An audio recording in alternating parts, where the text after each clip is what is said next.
Atos 24, do versículo 24 ao 27, nós lemos assim: E alguns dias depois, vindo Félix com sua mulher Drusila, que era judia, mandou chamar a Paulo, e ouviu-o acerca da fé em Cristo, e tratando ele da justiça, e da temperança, e do juízo vindouro, Félix, amedrontado, respondeu: Por agora vai-te, e em tendo oportunidade te chamarei, esperando ao mesmo tempo que Paulo lhe desse dinheiro, para que o soltasse, pelo que também muitas vezes o mandava chamar, e falava com ele.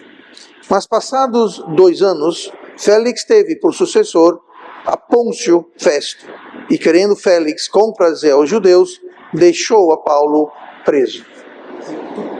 Obedecer ou não obedecer à palavra de Deus, às doutrinas de Deus, os mandamentos de Deus, não deve ser algo para ser adiado, protelado para depois, para outra hora. O versículo 25, que nós lemos agora, onde diz no final: Por agora, disse Félix, por agora vai-te, e em tendo oportunidade te chamarei. A tradução, ela é correta, é claro, mas eu vou ler da versão LTT, que é uma versão literal do texto tradicional, o texto recebido, onde joga mais luz ao que Félix quis dizer com oportunidade, quando tiver oportunidade. O LTT fala assim: Por agora vai tu, e quando havendo eu achado oportunidade, te chamarei. Então é quando ele achar, quando ele, Félix, decidisse. Na versão inglesa, da King James, fala assim, eu vou ler em inglês só para impressionar vocês, depois eu vou traduzir para vocês entenderem. Mas as palavras usadas no inglês é a convenient season, que literalmente quer dizer um tempo conveniente. Quando ele estava dizendo aqui, por agora vai-te e tendo oportunidade, quer dizer, quando for conveniente. Depois, outra hora, quando eu achar bom, outra oportunidade.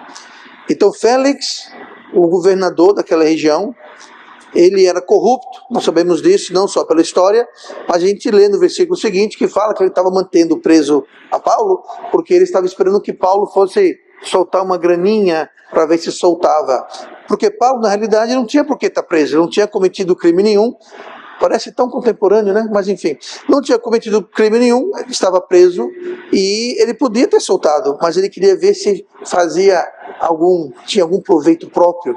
Mas aqui então, nós vemos que ele era corrupto, a sua esposa Drusila era adúltera, ela era casada, o que faz então de ambos adúlteros, tanto Félix era adúltero, como Drusila era adúltera, porque Drusila era casada, mas tinha casado de novo, ou deixado o primeiro esposo, mas enfim, mas eles ouvem a Paulo, e note que ele chama Paulo várias vezes durante o espaço de 2 anos. Isso não foi alguém que a gente encontrou um evangelista na praça, ou que talvez bateu na sua porta, ou alguém que quer aparecer no vídeo a qualquer custo. Tô brincando, gente, obrigado.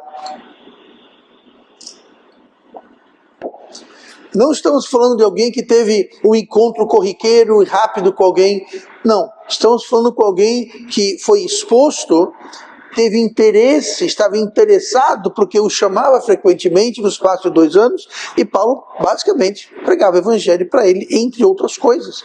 E Drusila ouvia também, mas ele estava aqui ouvindo essas coisas, e como pode alguém perdido, alguém que demonstrou interesse, alguém que tinha acesso ao Evangelho, nada menos que o próprio Paulo, o apóstolo Paulo, trazendo a mensagem de verdade para ele. Como pode alguém ter ouvido o Evangelho e não ter se decidido? 2 anos ele ficou ouvindo. Isso me faz pensar em parábolas como a do joio, onde Jesus falou que o trigo e o joio vão crescer juntos, e sempre haverá joio no meio do trigo, no meio da igreja. Me faz pensar da profecia que Jesus disse que naquele grande dia, muitos virão a mim dizendo, Senhor, Senhor, e eu vos direi abertamente, apartai-vos de mim, nunca vos conheci. São pessoas que tinham interesse, tinham acesso ao Evangelho, e talvez alguns desses até se enganaram, se convenceram que eram salvos e que estavam seguindo a verdade, mas não estavam. Mas é possível então alguém ser exposto à verdade, ser exposto ao Evangelho, ser exposto à palavra de Deus, mas fazer basicamente o que Félix fez aqui, que foi protelando, deixando para frente o proverbial, empurrar com a barriga, até um momento mais oportuno, momento mais adequado, uma hora que me é mais conveniente. E nós temos que ter muito cuidado. A maior tragédia seria nunca ter ouvido o Evangelho, ou tendo ouvido o Evangelho, nunca se decidido. Qual seria a maior tragédia? Não conhecer as doutrinas, as verdades e os ensinamentos de Deus? Ou tendo-os conhecido e tendo acesso a eles, se recusar a recebê-los, a implementá-los em nossas vidas, a abraçarmos a verdade e, de um certo modo, fazer como Félix, quando for mais conveniente. Mais tarde, outra hora, quem sabe. No momento, não. E claro que salvação é a decisão mais importante que nós temos a fazer, mas podemos aplicar isso também não para apenas a salvação espiritual, mas para a salvação temporal. Pastor, o que quer dizer salvação temporal? Do que o senhor está falando?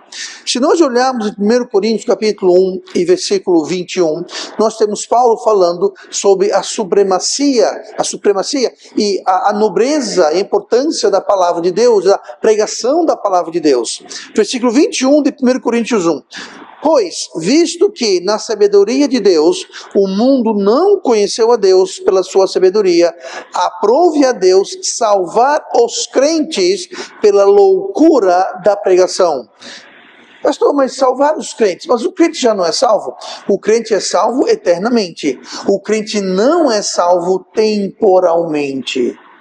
Nós somos salvos na eternidade e o crente, quando morre, ele vai para o céu, assunto encerrado. Ouviu, entendeu, confiou, recebeu Cristo, acabou, morreu, fechou. Vai para o céu, não tem discussão, não tem como não ir. Isso é salvação eterna. A salvação temporal está falando sobre esta vida. Está falando sobre o que Paulo fala aqui, sobre salvação dos crentes. Salvação do quê? Salvação do pecado, salvação das mazelas, das consequências do pecado. É através da pregação da palavra que Deus vai nos preservar, nos guardar, se nós aplicarmos aquela mensagem. Assim como Félix e Drusila. Félix e Drusila ouviram durante 2 anos o evangelho de Paulo. Não receberam, pelo que sabemos. Aquele momento oportuno, aquela hora melhor, nunca chegou. Depois, ficou para depois. Pelo que sabemos, não há relato que eles foram salvos. É possível que foram. O evangelho não era apenas através de Paulo. Paulo falou o evangelho. Se eles depois entenderam, se arrependeram e mudaram de ideia e receberam Cristo, nós não sabemos. Mas é a mesma coisa com o povo de Deus. É salvo eternamente, mas temporalmente eles podem ser poupados do sofrimento, das mazelas do pecado, das consequências do pecado, em não cometer o pecado, em viver uma vida digna e justa e agradável perante Deus. E isso vai vir através do quê? Da pregação, da loucura da pregação. É o que Paulo fala aqui. Então é pela loucura, aprove a Deus salvar os crentes pela loucura da pregação. Então Deus pode nos poupar problemas se nós ouvirmos a pregação e implementarmos, recebermos, aplicarmos a pregação da palavra de Deus. Então muito cuidado com quem nós ouvimos, porque tem muita pregação por aí que francamente de pregação só tem um nome. Então nós temos que sempre usar a palavra de Deus como a nossa bússola, como o nosso teste. Mas hoje eu quero falar sobre um tema: não basta saber, é preciso crer. Não basta saber. Félix e Drusila sabiam. Durante 2 anos chamavam frequentemente, muitas vezes, para Paulo falar, discutir. Nós lemos aqui justiça, temperança e juízo vindouro. Mas Félix não quis saber, não quis crer. E crer não é saber. Para crer você tem que saber. Claro, toda fé é assim. Fé começa pelo ouvir. Fé começa na mente, nós temos que crer, e a prova que cremos é que nós implementamos, nós obedecemos. Aquela fé gera uma obra, como diz Tiago, fé sem obras é morta. Então aquela fé, aquela manifestação da nossa fé vai ser a mudança em nossas vidas, a implementação das doutrinas de Deus em nossas vidas. Isso é uma fé que dá fruto, que dá obra. Então nós temos que ter cuidado de não apenas saber. Ah, eu sei. Mas você crê? Creio. Faz? Não. Então você não crê. Se você não faz, é porque você não crê. O motivo pelo qual Félix não aceitou Cristo é que no fundo, ele não cria.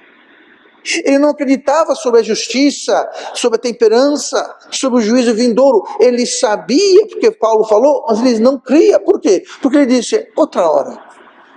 Quando for conveniente, depois, amanhã, outro dia. É porque ele não, na realidade, não creu. Só ficou aqui, ó, no conhecimento. E é triste ver que muitos crentes salvos estão a caminho do céu, aceitaram a Cristo, creram na palavra de Deus em relação ao Evangelho, mas em relação à vida, aí sai retalhando a palavra de Deus. Bom, isso eu não gosto, isso eu não creio, isso eu não concordo. É fazer o que Félix fez. Não é oportuno, não é algo que me agrada, fica para depois. E o que nós fazemos, nós não seremos poupados das mazelas e sofrimentos e consequência, porque nós não cremos. Quem crê, faz. Quem ouve o Evangelho entende e crê, recebe. Se não recebe, apesar de saber, é porque não creu, não está sabendo. Então hoje eu quero falar sobre esse tema, para que nós possamos não viver uma vida dizendo amanhã, mais tarde, outra hora, deixa primeiro eu, ... Deixa primeiro eu crescer, deixa primeiro eu me casar, deixa primeiro ter filho, deixa primeiro me formar, arrumar emprego, ficar rico, deixa eu ficar bonito. Gente, tem gente que nunca vai fazer nada se for esperar ficar bonito, tá? Pensando aqui, eu não vou dar exemplo para não chatear ninguém, mas entenda, nós temos que obedecer ontem. Não há tempo a perder, nós temos o tempo a remir, remindo o tempo. Eu entendo muito de remir o tempo. Eu fui salvo com 25 anos de idade. Uma das primeiras coisas que eu percebi quando eu fui salvo, dia 21 de julho de 91, foi justamente isso. Eu tenho 25 anos de idade e até este dia eu não fiz nada para o meu Salvador. Não vivi um dia para Cristo. Não fiz nada para a causa de Cristo. E eu então tive a atitude de remir o tempo. O que é isso, remir? Compensar, resgatar o tempo perdido. Então nós temos que ter isso em mente, não há tempo a perder. Então hoje eu quero ver aqui sobre esse tema, não basta saber, é preciso crer. Olhem comigo nas suas Bíblias, por favor, para o versículo 25 desse texto que nós lemos. Félix ouviu. Ele ouviu. E tratando ele, Paulo, da justiça e da temperança e do juízo vindouro, Félix, amedrontado, respondeu, por agora vai-te, e em tendo oportunidade te chamarei. Félix ouviu. Drusila também ouviu. Não temos referência a Drusila, mas nós vemos aqui que Paulo falou sobre a justiça de Deus, sobre autocontrole, sobre o julgamento vindouro, inescapável, que todos terão que responder. Félix não apenas ouviu, mas ele entendeu. Ele entendeu. Por quê, pastor? Porque fala aqui, Félix amedrontado, respondeu outra hora. Nós sabemos que ele não creu. Por quê? Porque ele disse outra hora. Ele poderia ter recebido, poderia ter sido salvo, mas escolheu deixar para depois. Por quê? Porque ele não creu, mas ele entendeu. Como é que sabemos que ele entendeu? Porque ele ficou amedrontado. Amedrontado. Na LTT, explica o que quer dizer esse amedrontado. Ele não ficou com, estou com medo. Não, não foi bem isso. Olha o que fala aqui na LTT. Trêmulo de pavor. Trêmulo de pavor. Na versão em inglês da King James fala que ele tremeu. Ele ouvia Paulo e ele entendia, e a Bíblia está dizendo que ele tremia. Por quê? Ele entendeu. Ele estava sob convicção. Por quê? Bom, Paulo falou sobre o quê? Sobre justiça, que é certo e errado, autocontrole para um governante corrupto e adúltero que casou com mulher casada, já casada, e terceiro, o juízo vindouro. Ele sabia que era culpado. Ele sabia que não tinha desculpa perante Deus. Ele entendeu, ele tremeu de medo, de pavor, porém não creu. Por quê? Porque não recebeu.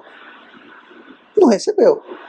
Ele simplesmente não creu, apesar de ter entendido plenamente o que falava. Então a convicção era real, o medo era real, mas não houve nenhuma rendição, nenhuma submissão, nenhuma aceitação, não houve resultado algum. Então não era fé, porque era uma fé morta, como disse Tiago, fé sem obra, sem resultado, sem uma consequência, então não é fé. Você ouviu, você entendeu, mas não teve a obra, não teve aquela repercussão, aquele resultado.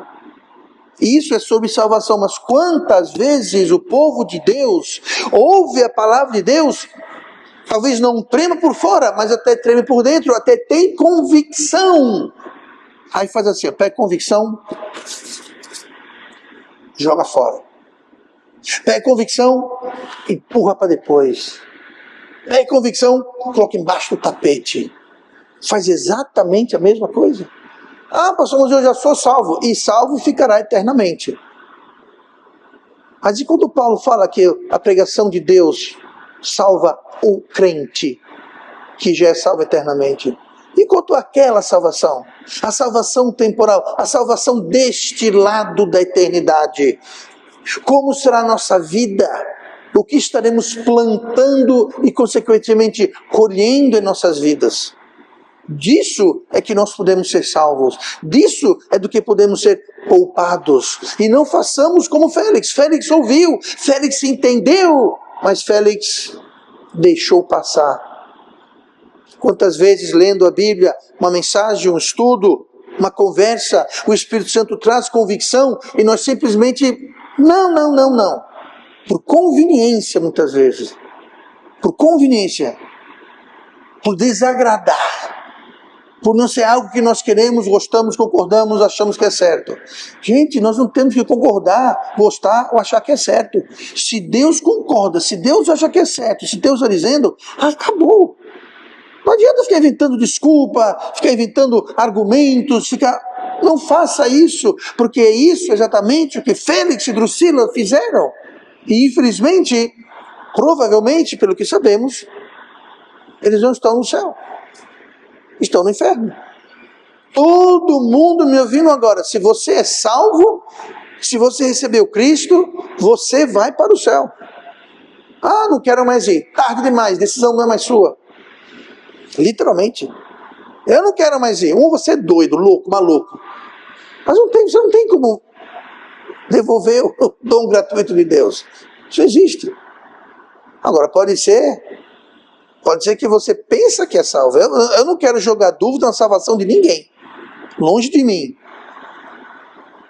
Mas se você está vivendo em desobediência, isso é possível. Mas não existe o crente que vive em desobediência sem consequência. Isso não existe. Toda desobediência do crente vai ter consequência. É o que Deus fala. Ele açoita todo aquele que recebe por filho. Está lá em Hebreus. Se estáis sem disciplina, não sois filhos, mas bastardos. Está lá na Bíblia. Então, desobediência tem consequência. Não tem para onde correr. Então, para que não haja consequência, vamos fugir da desobediência, como Félix fez. Félix foi desobediente ao Evangelho. O Evangelho foi apresentado, mas ele falou, não, depois, outra hora, quando for conveniente. Bom, eu realmente espero que houve um momento mais conveniente para Félix e Doutrina e Drusila para receberem o Evangelho e serem salvos, que é uma possibilidade, apesar que nós não sabemos. Então, a primeira coisa que Félix ouviu e entendeu, ainda no versículo 25, e tratando ele da justiça e da temperança e do juízo vindouro, Félix, amedrontado, respondeu, por agora vai-te, e em tempo e tendo oportunidade, te chamarei. Como nós vimos, isso quer dizer, numa hora conveniente, no momento oportuno, quando eu achar melhor. Então ele ouviu mas ele não agiu. Ele ouviu, ele entendeu, mas não agiu. Esse é o perigo da procrastinação espiritual. Ela gera inação. Inação. Note que Félix talvez pretendia receber. Ele ouviu, entendeu, ficou trêmulo. Talvez ele tinha vontade. Talvez muitas pessoas, ouvindo minha voz aqui, ou não presentes aqui, sabem de algo em suas vidas que Deus está trabalhando, Deus está mostrando, Deus está trazendo convicção. E não é, pastor, que eu estou dizendo não para Deus. Eu estou dizendo outra hora.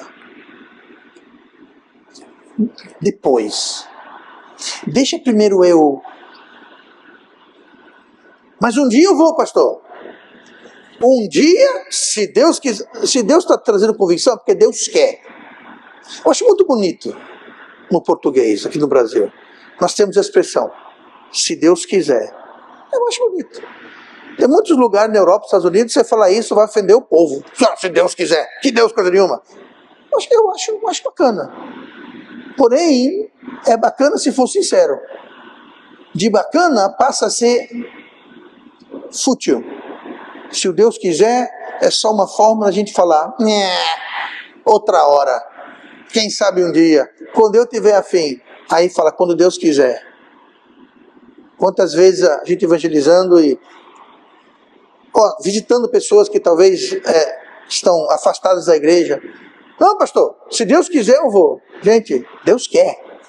Deus já falou na sua palavra, não deixando a vossa congregação, como é o costume de muitos. Deus já está dizendo, não é para você ficar fora da igreja. Não, mas se Deus quiser, Deus quer, criatura. Deus quer, não tem que discutir. Você não tem que orar, você não tem que jejuar, não tem que ficar conselho, não tem que esperar descer o anjo do céu, uma revelação, uma luz divina, uma voz do além. Deus quer, está na palavra, Deus quer. Deus quer. Então, se Deus quiser, eu acho bonito, se for sincero. Mas se não for sincero, aí fica feio, fica vazio, fica oco. É só uma desculpa. Se Deus quiser. Então você não vem para a igreja porque Deus não quer. Então você não ajuda na obra porque Deus não quer. Porque se Deus quisesse, você ajudaria. Você não ajuda o outro, você não coloca a pessoa na sua frente, você não ama sua esposa, você não é submisso ao seu marido, você não obedece aos seus pais. Mas se Deus quiser, Deus quer. Não use essa expressão, se Deus quiser, para basicamente encobrir o que Félix está aqui fazendo, que é outra hora. Outra hora. Um dia eu me ajeito, pastor. Ok. Mas enquanto você está esperando esse grande dia chegar, entenda, você está em desobediência. Não, pastor, um dia eu vou. Ok, seja amanhã, daqui a 10 anos, até o dia chegar, você está em desobediência e estará colhendo os resultados daquela rebeldia. Simples. Muito simples. Então Félix ouviu, mas ele procrastinou. Quem traz convicção, como foi o caso de Félix, mais uma vez, sabemos que ele estava sob convicção porque ele tremia, amedrontado, de medo. Quem traz convicção é Espírito Santo.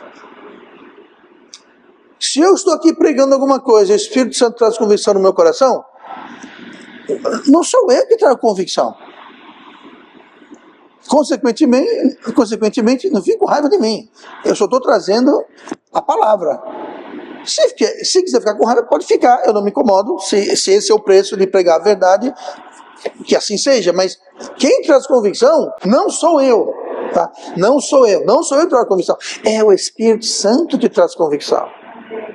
E nós pensamos assim, não, quando eu quiser, você só vai mudar quando você estiver sob convicção. Quem traz a convicção é o Espírito Santo. E quem garante que o Espírito Santo vai lhe trazer convicção futura. Já pensou nisso? Se o Espírito Santo está trazendo convicção hoje, agora, haja. Porque amanhã talvez ele não traga. E sem convicção, você não vai fazer o que é preciso. Muita gente não faz o que é preciso com convicção. Imagine sem convicção. Se não faz a coisa certa com convicção, vai fazer certa sem convicção. Não vai. Então não desperdice. São janelas de oportunidade que o Espírito Santo abre, nos dá aquele entendimento, é como salvação. Félix aqui, não, outra hora eu aceito. Cara, tu está tremendo, tu está trêmulo, porque você entendeu, você está sob convicção, é o Espírito Santo que trouxe essa convicção, e você vai dizer outra hora, e se não houver outra hora? E se aquela fosse a última oportunidade que o Espírito Santo estava trazendo para Félix e Drusila? Eu não sei, mas e se fosse? Deus não tem obrigação de estar trazendo convicção a cada momento, a cada instante, especialmente quando nós dizemos não para o Espírito Santo, nós o recusamos, nós o entristecemos, nós o extinguimos. Ah, pastor, é que eu não estou sentindo convicção. Claro, já falou tanto não, já entristeceu tanto, já recusou tanto, que o Espírito Santo fez assim, ó, ok. E aí nós ficamos livres e leves no pecado, achando que está tudo certo. E não está certo. Porque o salário do pecado é a morte. Em todos os aspectos, fisicamente, tudo mente. Todos os aspectos. Então as consequências são graves. João 16:8, Jesus falando, e quando ele vier, falando sobre o Espírito Santo, se você ler o contexto, quando ele vier, convencerá o mundo do pecado e da justiça e do juízo. Interessante, foi mais ou menos isso que Paulo falava para Félix. O juízo, o pecado e a justiça. Quem vai convencer? O Espírito Santo vai trazer convicção ao mundo. E quando dizemos não, o nosso coração se endurece com o passar do tempo, nós entristecemos o Espírito Santo, nós o extinguimos e com o coração duro, coração que não respondia antes de endurecer, um coração que não respondia como o Espírito Santo trazia convicção. Como agora tem convicção para mudar? Não muda. E seguimos nosso caminho errado. Há um destino temporal. Você é salvo, vai para o céu. Mas enquanto aqui na terra, nós podemos decidir como é que vai ser a nossa peregrinação aqui na terra. Como é que vai ser a nossa passagem por esta terra. Deus quer que tenhamos uma vida abençoada, uma vida que abençoa outros, uma vida com propósito, uma vida abundante. Mas vai depender de como nós lidamos com a convicção do Espírito Santo. Consequências são gravíssimas. A Drusila e Félix, pelo que sabemos, morreram sem ser salvos, mesmo tendo ouvido o Evangelho. Quantos ouvem, entendem e adiam a salvação ou a decisão? Pode ser salvação, pode ser uma decisão. Você já é salvo, talvez uma decisão que Deus quer que você tome. Eu não sei o que é, eu não tenho que saber o que é, eu não quero saber o que é. Mas você deve saber o que é. Se Deus traz convicção, traz entendimento, haja. Ah, mas não é conveniente. Dane-se conveniente. Se quer agradar a Deus ou quer agradar a carne? Quer agradar a Deus ou quer agradar o diabo? Quer agradar a Deus ou quer agradar o mundo? A escolha é essa. Se é conveniente ou não, não vem ao caso. Não é o caso realmente. Hebreus 3, abram comigo para Hebreus 3, nós vimos aqui que Félix ouviu, ele entendeu, mas não agiu. Hebreus 3, versículo 15, vamos ver a cura e a prevenção. Ela é muito simples, na realidade, mas é preciso ter um método, preciso ter um mapa. Vamos ver isso agora. Hebreus 13, 15. Enquanto se diz, hoje, se ouvirdes a sua voz, não endureçais os vossos corações, como na provocação. Aqui está fazendo uma referência ao povo judeu quando saiu do Egito, indo para a Terra Prometida, que eles endureceram o coração e provocaram Deus. Está tudo escrito lá no Êxodo, principalmente, também no Velho Testamento como um todo. Mas responda hoje. Ouviu, entendeu? Na pregação, lendo a Bíblia, um estudo, alguma coisa que se Deus de alguma forma, e Deus fala conosco de várias maneiras, todas as maneiras têm que confluir a palavra de Deus. Interessa de onde vem, mas tudo deve voltar e ser checado contra a palavra de Deus. Mas se Deus mostrou alguma coisa, responda hoje. Não espere condições perfeitas. O que seria, pastor, esperar condições perfeitas? É como eu disse, deixa primeiro eu fazer, receber, ganhar, vencer, blá, blá, blá, blá, blá. Não espere. O momento perfeito é agora, porque só tem agora. Ontem passou, amanhã não existe e você não sabe se vai ter. O melhor momento é agora. Não, pastor, depois eu decido isso. Você não sabe se vai ter amanhã. 1, você não sabe se vai estar vivo. 2, você não sabe se vai ter a convicção do Espírito Santo para trazer a mudança na sua vida. E se você não muda com convicção, você certamente não vai mudar sem convicção. Então o melhor momento é hoje e agora. Se Deus falou, haja, obedeça.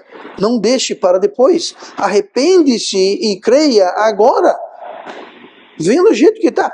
Muita gente, você sai para evangelizar, você fala o evangelho. Não, eu não quero receber agora, porque primeiro eu preciso resolver umas coisas na minha vida. É porque eu tenho umas coisas que não estão muito certas. Sim, e quem vai resolver isso? É Cristo, através do Espírito Santo que você vai receber quando for salvo. É Ele que vai resolver isso. Não, primeiro deixa eu resolver. Eu tenho muita coisa no momento da minha vida que está errada, então eu vou resolver primeiro. Não, o que você está dizendo é o que Félix fez, no momento mais conveniente. Você está desfrutando, você está gozando, você está usufruindo do pecado e você não quer deixar aquele pecado, você não quer deixar aquela situação, você não quer deixar aquilo que está lhe entretendo de alguma forma, aí você deixa para depois, como dizem nossos irmãos, outra hora depois. Qual a pressa? Qual a pressa? A pressa que Deus está mostrando, Deus está lhe convencendo agora, trazendo convicção, haja agora. Essa é a pressa. Obedeça sem demora.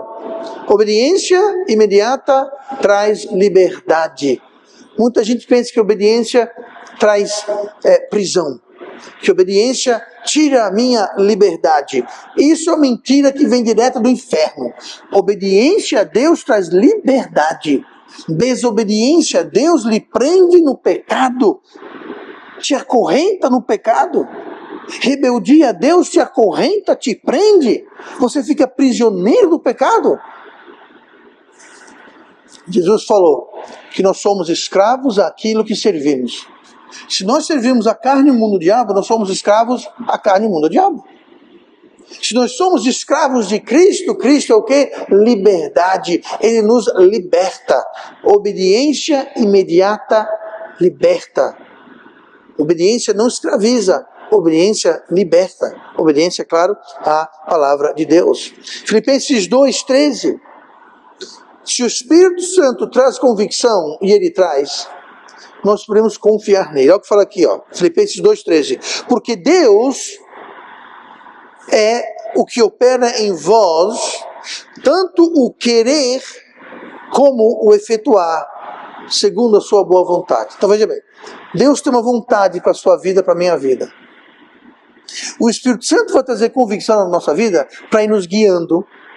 E aqui fala que é o Espírito Santo que traz o querer e o efetuar.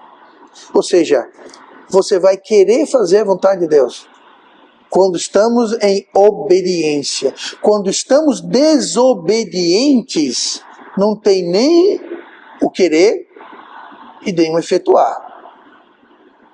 Nós ficamos longe, distantes e fora da vontade de Deus para as nossas vidas. Quando obedecemos, Ele dá a vontade e Ele dá o poder para fazer isso. Eu não vou conseguir. Não, você não vai, mas Deus vai dar o efetuar. Você pode até dizer, eu não tenho vontade. Deus vai dar o querer. Sabe o que é o querer? É vontade. Ele vai te dar vontade, apetite, ânimo, gosto. Você vai querer quando você obedece. Por isso que a obediência traz liberdade, que você vai querer fazer a vontade de Deus e Deus vai dar o efetuar. Deus vai dar o poder, Deus vai abrir portas, fechar portas, abrir caminhos. Ele abre o Mar Vermelho, Ele abre o Jordão, Ele derruba as muralhas de Jericó, Ele tira os obstáculos, porque Ele dá o querer e o efetuar, quando nós nos rendemos à sua vontade. Obediência liberta. Quantos crentes vivem frustrados e derrotados por um simples motivo? Desobediência. Desobediência. Eles não têm vontade de fazer a vontade de Deus, e não têm o poder e o auxílio para fazer a vontade de Deus, e se frustram com Deus. E Deus fala, eu posso lhe dar o efetuar, eu posso lhe dar o querer. Só é vocês obedecerem a palavra de Deus. Obedecer o que eu estou ensinando. Deus falou que ia libertar o povo do Egito. Quem diria? Um povo escravizado, destinados a serem massacrados. Faraó estava pretendendo fazer um verdadeiro genocídio. Começou a mandar todo menino judeu que nascer, joga no rio. Comida de jacaré, joga no rio. Tecnicamente é crocodilo, mas vocês entendem o que eu estou falando. Eu quero que eles produzam mais e lhes dêem menos matéria-prima. Se virem para conseguir, problema seu. Faraó ia exterminar o povo judeu. Como é que eles saíram carregando tesouros, livres, leves e soltos? Deus deu o querer e, mais importante, deu o efetuar. O Mar Vermelho não tem problema, abriu. Deserto, não tem água, não tem comida, não tem problema. Animais selvagens, o sol quente, não tem problema. De noite uma coluna de fogo, de dia uma coluna de fumaça para dar sombra e guiar, direcionar. Naquela época não tinha GPS, não tinha mapas. Deus dá o querer e o efetuar. Chegam na terra prometida, os espiões entram, 10 voltaram dizendo, não. Caleb e Josué disseram, sim. Pois bem, Deus falou, por causa dos 10, volta tudinho para o deserto. E até morrer o último desses, vocês vão vagar 40 anos, até essa geração se passar, para então entrar no deserto. Era falta de efetuar, capacidade de efetuar, incredulidade, a Bíblia fala. Desobediência, eu já falei isso muitas vezes, vou falar de novo. Desobediência anda com mãos dadas com incredulidade. Incredulidade. Nós duvidamos que Deus é confiável, nós duvidamos que Deus é capaz, nós duvidamos que suas promessas são verdadeiras, nós duvidamos, porque se nós não duvidássemos, nós iríamos confiar e obedecer. Salmo 119, versículo 60. Apressei-me e não me detive a observar os teus mandamentos. Essa é a atitude que devemos ter. Apressei-me. Tenha urgência. Férias não tinha urgência. Outra hora. E quem sabe se a outra hora chegou. 2 Coríntios 6:1. E nós, cooperando também com ele, vos exortamos a que não recebais a graça de Deus em vão, porque diz, ouvi-te em tempo aceitável e socorri-te no dia da salvação. Eis aqui e agora o tempo aceitável, eis aqui e agora o dia da salvação. Eu estou dizendo, eu fiz tudo para a sua salvação, eu fiz tudo. Espiritualmente e temporalmente, Deus fez tudo. Responda agora. Agora, hoje é o dia. Não faça como Félix. Não! Depois. Outra hora. Então não adie obediência. Você adiar a obediência é efetivamente você dizer não. Até você obedecer, você está dizendo para Deus, dizendo assim, não. Eu acho impressionante. Meu netinho mais novo, o Benjamin, ele ainda não fala algumas palavras, né? Se comunica muito bem para a idade. Mas a palavra que ele mais fala perfeitamente é a palavra não. Ele fala um não, você fica impressionado com a dicção. Tá? Não. Perfeito. A primeira palavra que nós aprendemos é não. E demonstra o quê? Imaturidade. Não. Não. Enquanto desobedecemos, enquanto adiamos, estamos dizendo não. Não é sim, é não. E não é não. Enquanto não dizemos sim, é não. Enquanto não obedecemos, enquanto adiamos, protelamos, procrastinamos, é um não. Estamos dizendo para Deus não. Pastor, não estou dizendo não, estou dizendo agora não. É não do mesmo jeito. Se você está num trilho de trem, sentado no trilho, tá? Não recomendo fazer isso. Está sentado no trilho de trem, está vindo um trem lá longe. Menino, sai do trilho. Agora não. Daqui a pouco eu saio. O trem está chegando. Deixa eu ficar aqui um pouquinho mais. Enquanto você não sair do trilho, você está dizendo o quê? Não. Um dia o trem chega. Uma hora o trem chega. E se você se levantar, tropeçar, cair e prender o pé no trilho? E aí? Como é que fica? Você não sabe se vai ter uma oportunidade de sair. Gente, sabe o que você faz? Vê um trilho, nem sente nele. Para que tu vai sentar no trilho de trem? Se Deus falar para não sentar, não olhar para o trilho de trem, não olhe, não sente, não chegue perto do trilho de trem. O trilho de trem, para quem não percebeu, é o pecado. Tá? É o pecado. E quando você está dizendo não, então você está se lambuzando. Como mais fazer para evitar? Mergulhe e viva na palavra de Deus. Treine o seu coração a entender e ouvir quando Deus fala. Muitas vezes Deus fala para o crente, mas o crente só ouve assim, uau. Por quê? Porque não está treinado, está desacostumado. Deus está falando como se fosse uma língua diferente, que está tão desacostumado. Josué 1, versículo 8. Não se aparte da tua boca o livro desta lei. Aqui está falando sobre a lei, mas podemos ter como toda a palavra, aplicar isso a toda a palavra de Deus. Não se aparte da tua boca o livro desta lei. Antes, medita nele dia e noite, para que tenhas cuidado de fazer, obedecer, de fazer conforme a tudo, não metade, não que você goste, não que seja certo, tudo. Tudo é igual a 100%, tudo. A tudo quanto nele está escrito, porque então farás prosperar o teu caminho e serás bem-sucedido. Não se aparte da tua boca. Medita, para que tenhas cuidado em fazer conforme. Boca quer dizer falar. Sabia que é boa ideia quando você lê a Bíblia, lê em voz alta? Pastor, vão achar que eu sou doido. Gente, se você está vivendo a vida cristã corretamente, eles já acham que você é doido. Já acham que você é doido. Leia em voz alta. Oxi, por quê? Não se aparte da tua boca o livro desta lei. Só por isso, mais nada. Porque está na Bíblia. Leia um pouco da Bíblia em voz alta. Também está falando sobre falar para as pessoas. Testemunhar, falar. Só sei que tem boca no meio. Tem boca no meio. E fala o quê? Meditar. Medite. Mastigue. Ache o dia. Eu já falei várias vezes.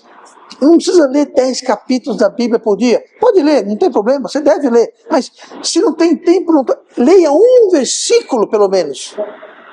Mas deixe aquele versículo permear o seu coração, sua mente, medite, veja como eu posso aplicar, o que isso quer dizer na minha vida.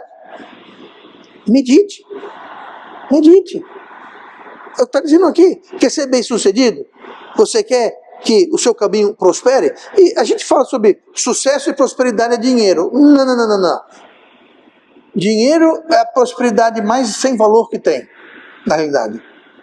Tem coisa muito mais preciosa e valiosa do que dinheiro.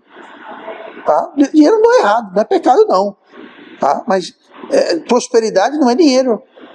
Ser bem sucedido não é ter uma mansão, um carro na porta, um jet ski e dinheiro no banco. Isso não quer dizer ser bem sucedido. Tem muita gente bem sucedida, humanamente falando, mas que é um zero à esquerda, um fracasso.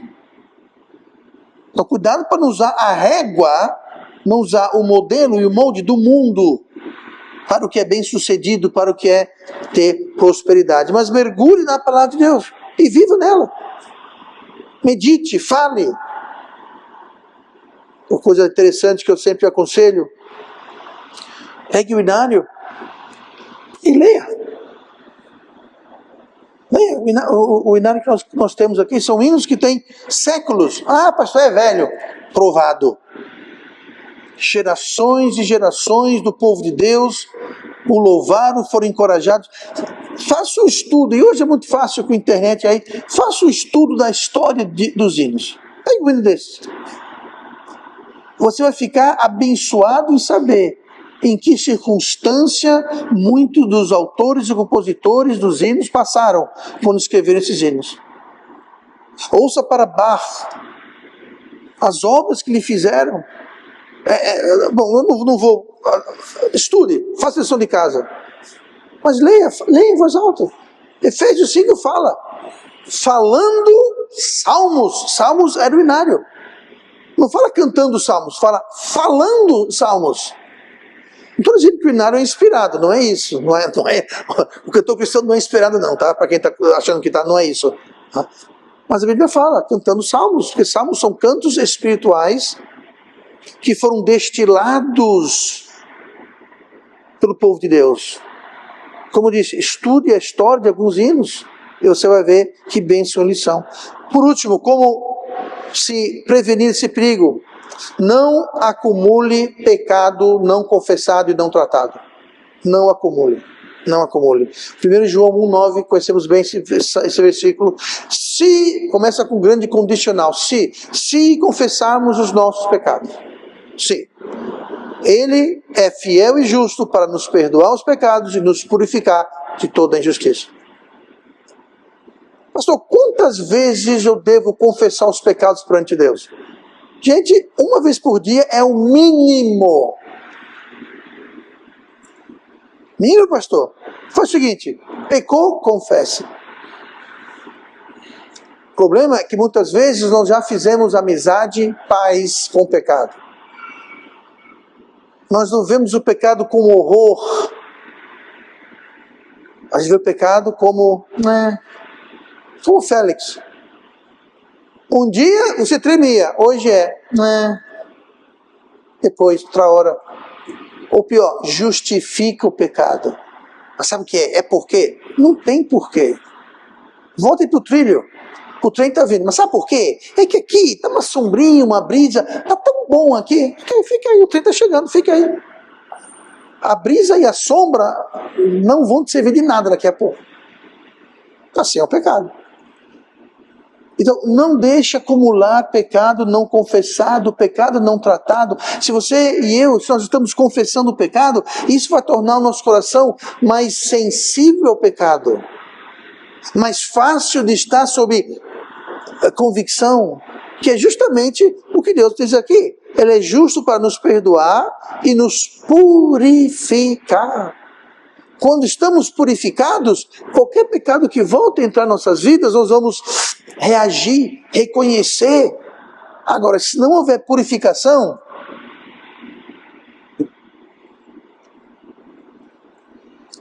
nós ficamos acostumados, ficamos cicatrizados e ficamos insensíveis. O pecado se torna uma parte integral das nossas vidas e a gente não tem convicção alguma. Podemos até saber, acreditar, mas como Félix, nós ficamos em um estado de inação, paralisados, congelados, enlaçados pelo pecado. Como fazer isso? Confesse. Deus lhe perdoa, Deus purifica. Se confessar. Ele fala, Deus é fiel. Mas se eu não confessar, então ele não vai purificar nada. Não vai perdoar. Tá? Quanto a essa questão do pecado, eu aconselho você a ver um estudo que eu dei alguns anos atrás, chamado justamente sobre perdão, os tipos de perdão que tem. Não vou entrar agora, que foge um pouquinho do tema, tá? Mas está lá no canal. Cuidado. Sempre que Deus traz convicção, não adie. Haja logo. Seja para salvação, se você não é salvo, ou seja para qualquer outra coisa. Hoje, se ouvides a sua voz, não endureçais o vosso coração.